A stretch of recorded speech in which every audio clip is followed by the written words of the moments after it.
రాజధాని విషయంలో మేమేం కుట్రలు చేయాల్సిన అవసరం మాకు లేదు. Number 1, we are very clear. మేము రాష్ట్రంలో మేము అధికారంలోకి వచ్చిన తర్వాత 3 రాజధానులు అనేటువంటి ఉద్దేశంతో మేము ఆ రోజు చెప్పాం. ఇంకా అశ్రద్ధ చేసేది ఉంటే అమరావతిని మేము సింగిల్ రాజధానిగా మేము ఐడెంటిఫై చేయలేదు, దాన్ని డెవలప్ చేయాలని కూడా మేము అనుకోలేదు. దానిలో వాస్తవం ఉంది కదా. దీన్ని ఇంకేముంది? చంద్రబాబు నాయుడు, నేను ఒక మాట చెబుతా, చంద్రబాబు నాయుడు గారు అధికారంలోకి రావాలి, అధికారంలోకి వస్తే మా ప్రాంతం అంతా అభివృద్ధి చెందిద్ది, మాకు రియల్ ఎస్టేట్ బాగా పెరిగిపోద్ది, మా భూములు బాగా ధరలు వస్తాయి అనుకున్నారా? అమరావతి ప్రాంత ప్రజలు అనుకున్నారు, గుంటూరు ప్రాంత ప్రజలు అనుకున్నారు, విజయవాడ ప్రాంత ప్రజలు అనుకున్నారు. కారణం ఏంటంటే సింగిల్ రాజధాని అయిపోద్ది మాది, ఇక చూసుకో, పొలాల మీద ఎగబడిపోతారు జనం, హైదరాబాద్ నుంచి వచ్చి పొలాలు కొంటారు అన్నారు. ఎవడు కొన్నాడే చెప్పండి, నాకు అర్థం కాలే. జగన్మోహన్ రెడ్డి గారు ఉన్నప్పుడు ధర కన్నా ఇవాళ సగం డౌన్ అయిపోయింది అమరావతిలో. ఏంటి కారణం? నమ్మకం లేదు చంద్రబాబు నాయుడు గారి మీద.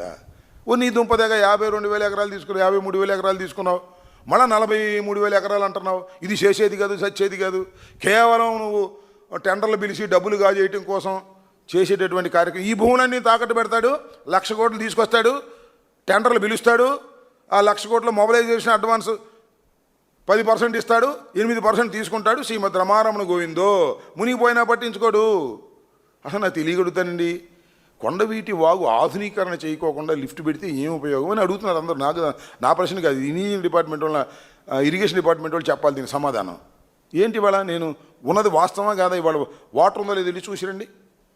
లిఫ్ట్ పనిచేస్తుంది, వాటర్ అటాగే ఉంది. What is this? ఏమిటి అద్భుతం, ఏమిటి అమోఘం? తెలివి తక్కువతనం వల్ల జరుగుతున్నటువంటి వ్యవహారం అనేది చాలా స్పష్టంగా అర్థమవుతున్నటువంటి విధానం.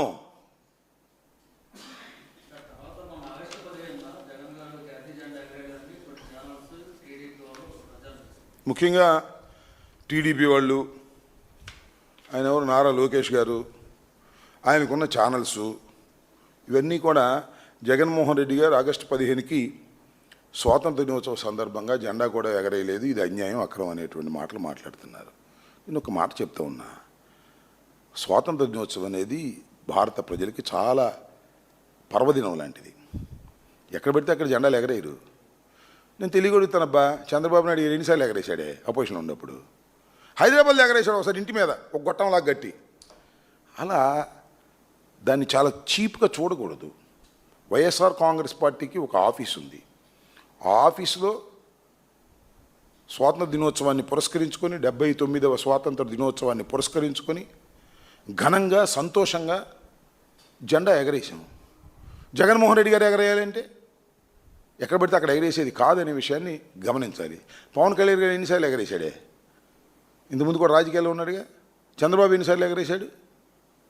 ఏదో డైవర్ట్ పాలిటిక్స్. ఏదన్నా ఒక చిన్న విషయం దొరికితే దాన్ని పట్టుకొని జగన్మోహన్ రెడ్డి గారి మీద బురదల్లాలని, జగన్మోహన్ రెడ్డి గారిని వ్యక్తిత్వంగా హననం చేయాలనేటువంటి ఒక దుర్బుద్ధితో మీరు ప్రవర్తన చేస్తున్నారు. స్వాతంత్ర దినోత్సవాన్ని కూడా దానికి ఉపయోగించుకునేటటువంటి దౌర్భాగ్యమైన పరిస్థితికి మీరు వచ్చారు. ఒకసారి ఆత్మవిమర్శ చేసుకోమని మనవి చేస్తున్నా. లోకేష్ గారిని, చంద్రబాబు నాయుడు గారిని, పవన్ కళ్యాణ్ గారిని మీరు అపోజిషన్లో ఉన్నప్పుడు ఎప్పుడు ఎన్నిసార్లు ఎగరేశారో గుర్తుపెట్టుకోండి. అది ఒక పవిత్రమైన దినం. ఆ పవిత్రమైన దినాన్ని మేము పవిత్రంగా భావించి మా ఆఫీసుల్లో ఎగరేసాం. 175 మంది ఎమ్మెల్యేలు ఉన్నారు. ఎన్ని చోట్ల ఎగరేశారు చెప్పండి నాకు, లెక్క తీయండి. ఊరికి నేను పిచ్చి పిచ్చిగా మాట్లాడటం కాదు, ఒక సభ్యత, సంస్కారం, ఒక బాధ్యతగా మాట్లాడవలసినటువంటి విధానం తెలుసుకోవాలి తప్ప లోకేష్ ఏది పడితే అది పిచ్చి పిచ్చిగా మాట్లాడేటువంటి కార్యక్రమాలు చేయడం సమంజసం కాదు. మిస్టర్ లోకేష్, గుర్తుపెట్టుకో, ఇవాళ నీకుంది బలం అనుకుంటున్నామేమో, వాపది, అది గుర్తుపెట్టుకోమని కూడా ఈ సందర్భంగా నేను చెప్పదలుచుకున్నాను. హైకోర్టు అన్నా, చట్టం అన్నా పోలీసుకు లెక్కలేదు. పాపం ఎన్ని రోజుల నుంచి high court is giving so many orders in favour of Peddareddy తన గ్రామం వెళ్ళి గ్రామంలో నివసించేటటువంటి హక్కు కూడా లేదు ఈ స్వతంత్ర భారతదేశంలో. ఈ 79వ స్వతంత్ర భారతదేశానికి సంబంధించి 79వ స్వాతంత్ర దినోత్సవం కూడా జరుపుకున్నాం కదా.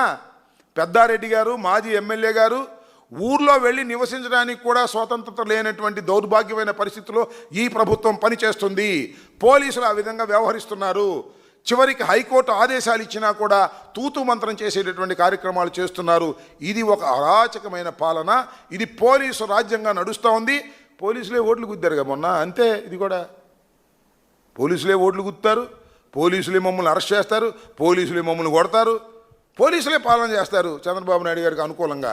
ఇది దౌర్భాగ్యమైన పరిస్థితి. ప్రజలు గమనించాలని ఈ సందర్భంగా నేను కోరుకుంటున్నా.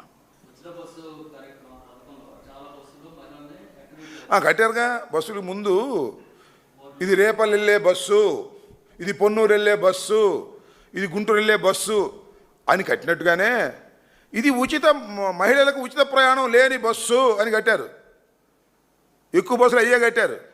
అంటే సెలెక్ట్ చేసుకు ఎక్కాలి. నేను చెప్పే ఇంతకు ముందు కూడా మహిళలు ఏదైనా ఊరు వెళ్ళాలంటే బస్ స్టాండ్లో మహిళలకు ఉచితంగా వెళ్ళే బస్సు వచ్చేంతవరకు వెయిట్ చేయాలి. ఏ ఊరు బస్సు వచ్చి ఆ ఊరు ఎక్కుతారు, వాళ్ళు ఎక్కితే టికెట్ కొడతారు వాళ్ళు. ఇది మోసం, చీటింగ్. స్త్రీ శక్తి కాదు ఇది. స్త్రీలను అవమానపరిచేటటువంటి కార్యక్రమం నారా చంద్రబాబు నాయుడు గారు చేస్తున్నారు. అంతకుముందేమో ఎక్కడికి వెళ్ళాలన్నా వెళ్ళిపోండి అని చెప్పాడు. ఇప్పుడేమో ఆ బోర్డు పెట్టిన బస్సుకే ఎక్కాలి, ఆ వచ్చేదాకా ఇక్కడే కూర్చోవాలి. ఇది ప్రయాణం. మహిళలు స్వేచ్ఛగా ప్రయాణించే హక్కు లేదు. ఆ బస్సు వచ్చేంతవరకు వెయిట్ చేయాలి. అది పరిస్థితి. ఆ 6 కేటగిరీ బస్సులు రావాలి, దానిలో ఎక్కాలి, అప్పుడు వెళ్ళాలి. ఇది పరిస్థితి.